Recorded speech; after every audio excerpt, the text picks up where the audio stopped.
വയനാട് ദുരന്തം അതിതീവ്രമെന്ന് പ്രഖ്യാപിച്ചതിൽ സംസ്ഥാന സർക്കാരിന്റെ അവകാശവാദം പൊളിയുന്നു. ഉരുൾപൊട്ടലിനെ അതിതീവ്ര വിഭാഗത്തിൽ ഉൾപ്പെടുത്തിയത് വിവിധ കേന്ദ്ര മന്ത്രാലയ സംഘത്തിന്റെ റിപ്പോർട്ടിലാണ്.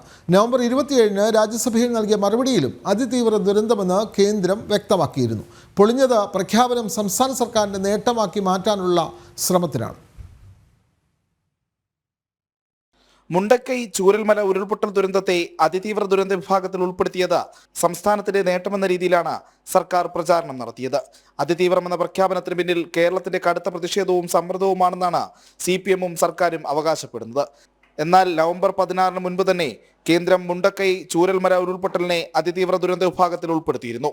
വയനാട്ടിലേത് അതിതീവ്ര സ്വഭാവമുള്ള ദുരന്തമെന്ന് വിവിധ കേന്ദ്ര മന്ത്രാലയ ടീം അഥവാ IMCT ആണ് അംഗീകരിച്ചത്.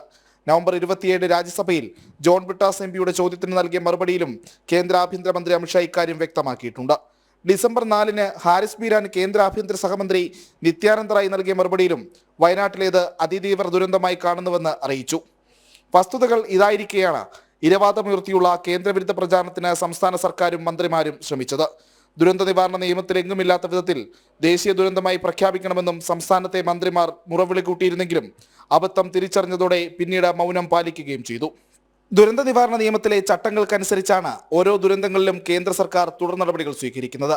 രേഖകൾ സമർപ്പിക്കുന്നതിലും മറ്റും സംസ്ഥാന സർക്കാർ വരുത്തിയ വീഴ്ചകൾക്കിടയിലും നടപടിക്രമങ്ങൾ വേഗത്തിലാക്കാൻ കേന്ദ്ര സർക്കാർ ശ്രദ്ധിച്ചിരുന്നുവെന്നതും വ്യക്തമായിരിക്കുകയാണ്. ജനം, തിരുവനന്തപുരം.